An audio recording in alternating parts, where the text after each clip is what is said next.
Good morning, everyone. Happy November. You are tuning in to the Teach Better Today morning show, where the Teach Better team gets to be live every single morning at 7 a.m. Eastern, streaming on Facebook, YouTube, Twitter, Twitch, and LinkedIn, and also, dun, dun, dun, as an episode of Teach Better Talk podcast. We appreciate all of you listening, and make sure to do something to better yourself today by screenshotting your podcast you're listening to, or taking a snapshot of Katie and I and posting it on social, just in case somebody that you're connected to, like a friend or family member, needs a new podcast to enjoy or a new morning routine. Katie, we should pause so they could do this screenshot. Should we look serious or really, really excited? Which one do you want? Excited for sure. Ready, set, go.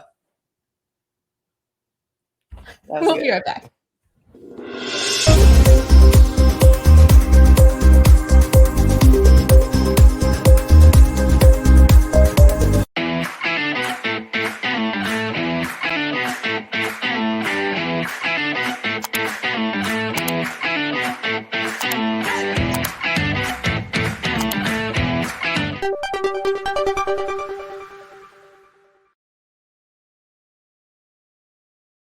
Good morning, everyone. I was in the mood jamming to that Teach Better song. It's just one of those days that's my jam. It's my jam. Can I do what I personally love to do, which is this just in. It is officially November 1st. Yes, it's November 1st. And I feel like at the beginning of the month, every month, I forget that the month has changed. Guys, none of us forgot it was November 1st because we all, first off, wanted to be done with October. And second of all, we all dealt with Halloween last night. So obviously it's November 1st. This is probably the month you're most aware of. It's true. But wait, January 1st, you probably also are very aware of. Well, yeah, you're maybe aware of it at noon when you finally roll out of bed.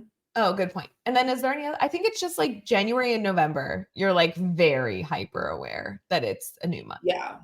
I think it's whatever happens the night before. December 1st, I feel like people they're like, oh, it's December, because you get close to a break, no. We only have 2 more weeks, 3 more weeks, but it's not the same as far as the first. It's not the same. I feel like December starts the day after Thanksgiving. I don't know why November doesn't just go to that Thursday. It shouldn't. Yeah, I understand why it does. I'm not that moronic, but I just really think the day after Thanksgiving when you wake up should be November or December 1st. And it's December 1st, 3 or 4 days until December 1st actually comes. It's true. I am going somewhere today. Can I discuss? Wait, hold on. You are going somewhere today, but it's also on my calendar. So I feel like I'm going somewhere today, and I am very anxious internally about it because it's on my calendar. Yes. So to fill you guys in, we have a client that is having an early release day today. I hate the word client. You have to use something else. Sorry, I'm just used to that's what we use on the team. We have a school that we work with. It's multiple schools. It's a district. We have a district we work with. Yes, we have a district we work with, and it's in Illinois. It's pretty close to where I live, so I typically am the one that goes. But because it is so close to baby Miglin arrival, Ray was on standby so she could drive down. But at this point, cheers, friends, I think I'm going to be able to go. But don't jinx it. When you leaving the house, don't jinx it. I still have to go. I know. I am at what point is it I just have to go? There's no Ray can't happen, because it's a 3-hour drive for you, and it's only 45 minutes for me. So yeah, it's good. Essentially 3 hours before the training, you need to be am I going to make it 5 hours today, or do I need? At this point, I'm okay. But so yeah, super excited. Gonna go work. We actually, this particular visit has been really fun to plan because you and I have been able to tag team, because you're actually taking the next visit in January while I'm still home. But just talking about next steps with standards-based grading and standards-based instruction and all that stuff. So it's just been kind of a fun thing, but it's also weird because it's my last school visit for a few months. Wait, is it real? I mean, that makes sense. Is it really your last one? Because I mean, your due date's the 13th. So right. This is literally it. Wow. congratulations on your like last school visit before you're a mama of 3 children that are in front of you and crying. I hope some of them aren't crying. I hope like 2 of them are independent enough, but you never know. I mean, on some during some days, yeah, maybe. Oh, that's true. I mean, they're still children. So yeah, that's Maybe. super fun. And it's November, which I also really love because people focus on what they're thankful for. Oh, question. Yes, you with the green background. Yeah, somebody, well, not somebody. So we have a ton of members of our Teach Better Administrator Mastermind, somebody who comes frequently, Jennifer. I was literally just talking to yesterday. And one of the things that she mentioned was wanting to like challenge us when November starts of doing like a little, like she called it something creative. I don't have my notebook in front of me, but essentially like moment of gratitude for your school, brag on your school. She had a little alliteration. So like, sorry, I'm not doing it justice, Jennifer. Anyway, and I don't mean to be ignorant, but why is this month all about gratitude? Like when she said that, I didn't know that November was a month that people shared their gratitude specifically, and Yeah. you did as well. Thanksgiving. I I know that Thanksgiving is at the end of the month. I'm aware, but so people show gratitude all month. Yeah, I think that's just like they focus on what they're thankful for because it's Thanksgiving month. I'm Help me totally if I'm wrong. Am I? I think you're right, but like Thanksgiving, I totally get it. Like around the time of Thanksgiving, people are sharing how thankful they are for one But another, sharing can gratitude. you only be grateful for like 7 days in your head? Like, can't you be grateful for 30 of them? I just sometimes feel like we put arbitrary timelines on things and an Yes. entire month. I'm like, sure, if you're doing it for a month, you should probably do it every day. Why? Like Yes, some people do. most great people do. Let me tell you. Right. I think it's a case of you're right. I mean, I'm not like negating that it's like an arbitrary timeline, but I do think that sometimes we as a society, and again, drop in the comments if I'm like totally off beat here with this, but I do think some people like we decide as society like this is a good time for us to refocus on something positive. So, like Thanksgiving, November, let's focus on things that we're thankful for, especially going into like what can be a stressful season with holidays and all of that and winter gloominess. So But if you're not thankful for 30 things, right? Like that's fine. That's a whole nother discussion. this is not what I'm saying, guys. I'm so pro gratitude, thankfulness, all the things. And thank God it's November 1st so we can finally talk about it because I've been waiting for, all year for Mhm. November I 1st to bet you begin. got a long list, I'm sure. Katie, what are you thankful for other than being besties with me? How do I top that, honestly? I mean, I would say your unborn child, but like I feel like it doesn't even do it justice. That I have to save until it's born because I need something for that day, Yeah, you obviously. need something for the 13th. Also, I'm just really excited that baby Ray Migland is gonna have the same birthday as my grandma. I think they're so cute that they'll be twins. They will be. I honestly it's pretty early, Ray, so I haven't given it a ton of thought, but I Oh, am just so I'm sorry. I'm sorry. So really quick. So you can only be grateful in the afternoon because in the morning you're not grateful for anything? like I just think once the sun comes out, I'll start being more grateful. I feel like that I don't know that that's appropriate. I think Mm, that some people would say that even though the sun's not out, we can find things to be grateful for in life.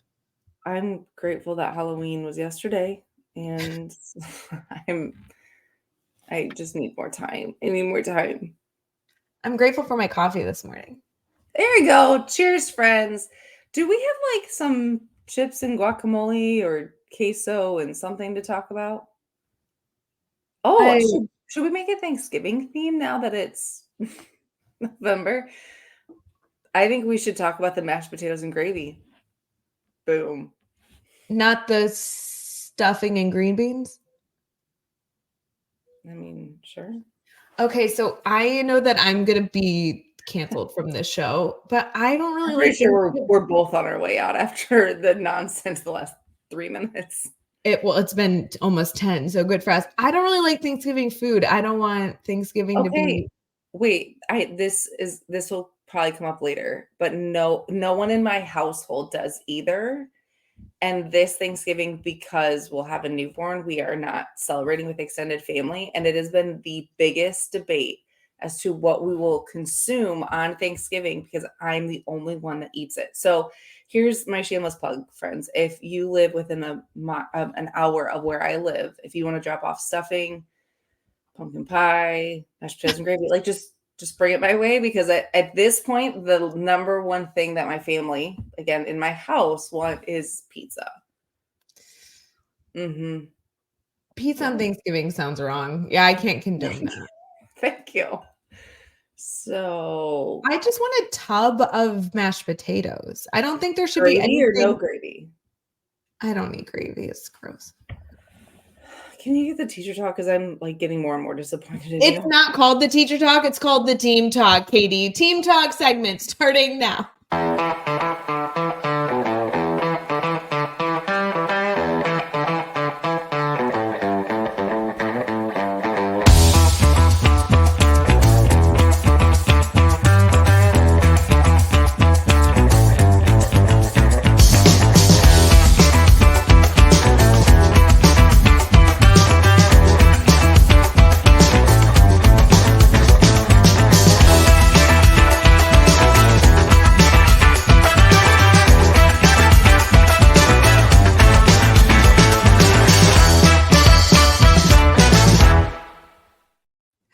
Good morning, everyone. Welcome back to the Teach Better Today morning show, where we are starting a brand new tradition. If you have not already dropped in the comments what you are grateful for the entire month of November, we will be live celebrating the Teach Better Today morning show, asking you to post what you're grateful for every single day in the comments. If we ever forget, don't blame us, but still put it in the comments because it's something important that you should be doing and that we should be doing. Today was coffee, which I feel like is cheating because I'll be grateful for coffee every day this week. But it'll be fun to come up with new things. So make sure, if you haven't already, throw those in the comments. There's going to be a lot of good ones. So hopefully there's some in the comments I can steal for tomorrow. I'm thankful that I get to spend the first hour of my day with you. I mean, you're welcome. I would say I was grateful that I got to spend the first hour of my day with you, but I already spent an hour and a half on a walk with my mom earlier. So Julie wins. Yeah, so I'm grateful I got to spend the second hour of my day with you. Okay, I'll take it. I'll take sloppy seconds. Yeah, it's good. Mm-hmm. So there's a lot of listener questions still here. So do we go through listener questions? Do you have a specific topic that you are looking for? What would you like? Let's do a listener question. Okay. We've had a lot of guests that I think have been bringing some value. So let's do a listener question, but let's do a triple digit listener question. Here's the thing. Okay. I think we might want to consider a fun one and a serious one. I have two in front of me. Bye. Oh no, I just read one of the listener questions. It was, okay, this is a day late. We should have done this on the show a few days ago. This listener question was specific about Halloween costumes. Oh boy. Sorry. Okay. Wait, before we do any listener questions, friends, I need some help for this specific listener question, hopefully for next year. We have a listener question here that says, what are some good group Halloween costumes for teachers? If you saw a good group teacher costume over the last week or so, will you put that in the comments so that this listener can get ideas together next year?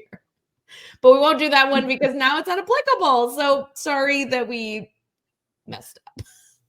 Yeah. Good job, Ray. I'm sorry. We have over I have a whole list. over 300 questions, and it's hard to go through all of them and know if they're time sensitive or not. I'm sorry. All right, fair. Okay, fun one starts. Let's do serious one first. Serious. Okay, serious one's right here. I'm gonna just pick this one.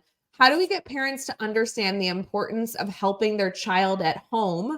Work schedules can cause hardships for parents in helping their child, but not helping them is also creating hardship for their child.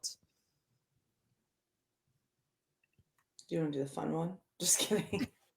Because it's all like this is hard. It is what it This is is. a hard question. I think some context is helpful too, knowing the age in which we're talking about, because obviously, if you teach like secondary older students, being able to help them like navigate their lives at home and being independent and advocating for themselves is a skill that we need to teach students.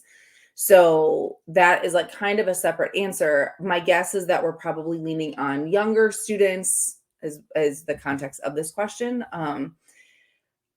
I do feel like my answer like 8 years ago probably was different before having kids in the house, just because it was easier for me to like imagine what life is like when you have kids. And I don't know, I mean, you can maybe disagree with that, but I do feel like now we've got that our kids are like in school, we've got like activities, homework, and my husband and I both are working. Obviously, like a couple years ago, being in the classroom, my schedule looked a lot different. I think we have to be mindful of that. Every home and every home environment will look different, and a inactive parent doesn't mean that they don't see value in a child's schooling. And it's hard to sometimes understand that. And it's hard also to like figure out, okay, well then what? If you have a parent that works second shift and they're not there, then how do you help a student? But I do think we also have to remind ourselves, which we've said this before on the show, what can we control? And we can't control what happens at home. We really can't control that student's life outside of the school environment. And so how can we give them all of the necessary tools and resources so that they can still be successful when they have a parent that has to work? And we can't like fault them for that.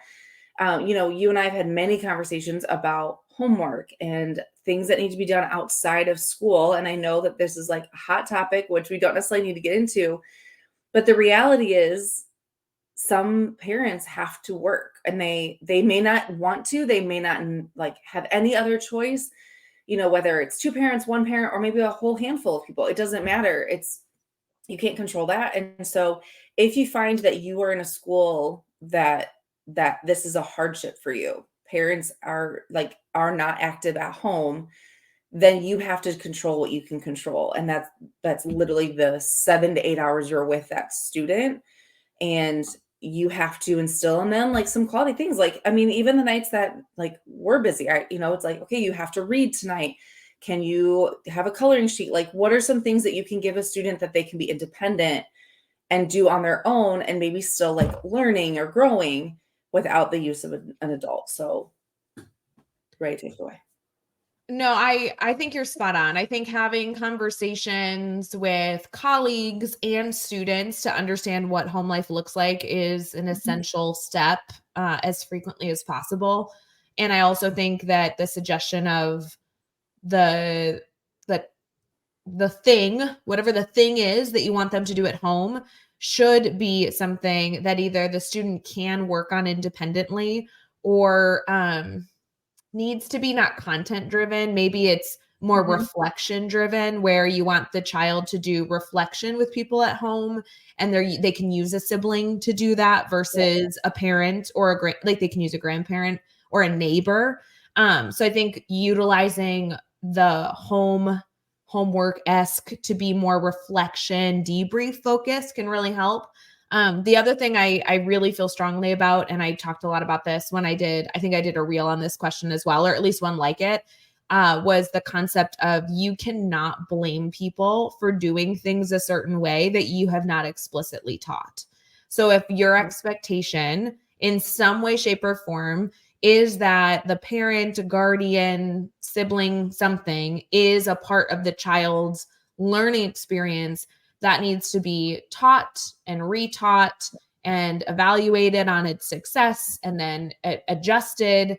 And that needs to be something that is really something that you're going to dedicate some time to if you're going to put an importance title to it. So Right, lots like of things. communicating in the beginning of the year, like, I'm gonna be sending stuff home, an adult will need to support them so that a parent can decide. Maybe they're not home, they can have a neighbor step in, a grandparent step in. Um, Also, I thought this was super interesting. Our kindergartner, her teacher sends homework home on Fridays, which at first I was like, Fridays. But her reasoning is, I think it's like due Tuesday. And she said so often that's when like families are able to connect is on the weekend. So and the homework is very much discussion based. So it's like, count the number of rocks on this and whatever. And so it's like been kind of nice that we have some time to relax about it versus like, only the 5 hours they're home at night. So if that is something you're still like, I really feel the value of them doing whatever the thing is, maybe change the timeline to accommodate families who weeknights is not an option. I really like that idea. I like that implementation. There's so much to think about. I mean, even just, and I agree earlier, you said, oh, it's been a different perspective now that you've had kids. I think if you don't have a big household at home, maybe you live alone, maybe you have a partner, but you don't necessarily have children in the home, it is a different perspective. And we don't say that in any way, shape, or form it's not shameful. Like I haven't had kids in my home. It's just honest. Yeah, it's just honest. Like I haven't had kids in my home up until like the last year, 12 months of my life. So like this is brand new for me. And I think a practice that no one ever asked me to do, but would have been beneficial for me prior is looking at when the kids leave my classroom to an appropriate bedtime for whatever kids I'm teaching, looking at that amount of time and kind of going through as if I was a parent, what needs to be done in that time frame. Because I don't think I really I was always aware that there were like parents were busy when they got home, but as a single adult, I did have time to like put on an episode of a show and cook dinner and stop at the grocery store. Like I didn't quite understand the chaos. So as a teacher, if you go through just as a practice reflection for yourself to say, okay, kids leave my room at 3:00. They're probably home somewhere around 3:45 to 4:00. That's realistic. And that also means that some kids get home at 4:30, but we'll like start small. And then between then and like 7:30, we're talking about showers needing to be done. We're talking about dinner needing to be eaten. We're talking about the backpack being put down and needing to go through. The dogs need to be fed. Like just kind of brainstorming random things that either you do at home or things that you might assume that you really only have an hour or a half an hour. And that's only if they don't have an activity that they're already committed to as well. So some of that perspective is helpful to just consider. But I really do love the adjustment of the work being sent home, having a different timeline. And I really like the homework being looked at as more reflective or discussion focused. I think that's going to really help with any sort of instruction you're going to give parents on how to do that appropriately. Yeah. And I would just continue to harp on control what you can control, not put the blame on other people, make adjustments on your end. And if you need help, like maybe you're someone who can, contributed this and you're like, yeah, but, and they've got a specific like element, reach out to us. We'd love to problem solve with this, situation, because we both were people who gave homework and adjusted and changed and, have kind of navigated now the parenting life. So it's a big spectrum and there's a lot of things to think about. And we're happy to kind of walk through with you. Yeah, it's good reflection. Katie, are you saying that if they had a question, they could submit a listener question? I was meaning like they could reach out to us specifically about this question, but you could also contribute a listener question. Anytime, friends, reach out. Katie and I are always here to support you. We hope you're going to have an amazing day ahead. And when I say I hope you're going to have, I mean, I'm telling you already, today's actually going to be awesome. You just don't know it yet. And I'm so excited for you to experience the fun. Katie is going to wrap up this conversation and then go like sit on her couch and be grateful for 100 things. So excited to... excuse me. I'm headed to a super awesome school. I mean, are you really going to go? I feel like I might get a text after this live. Well, you're going to let me just ditch out to go take a nap. Sure. No, baby Miglin is not coming until later. Friends, we will see you tomorrow for Teach Better Today. Make sure to continue to have this a part of your morning routine and post what you're grateful for every single day in the comments through the month of November. We'll see you later, friends. Hey, Teach Better community. Thank you so much for joining the Teach Better Today morning show every single weekday at 7 a.m. Eastern. We have so many resources for you outside of this live stream at teachbetter.com, including blogs, podcasts, and professional development that will bring our team to your school. Wherever you are listening from this morning, please make sure you are sharing and celebrating the incredible educators in this world. And hey, if you are listening over on a podcast to Teach Better Talk, we would love a 5-star review. The comments are always so entertaining. We'll see you tomorrow.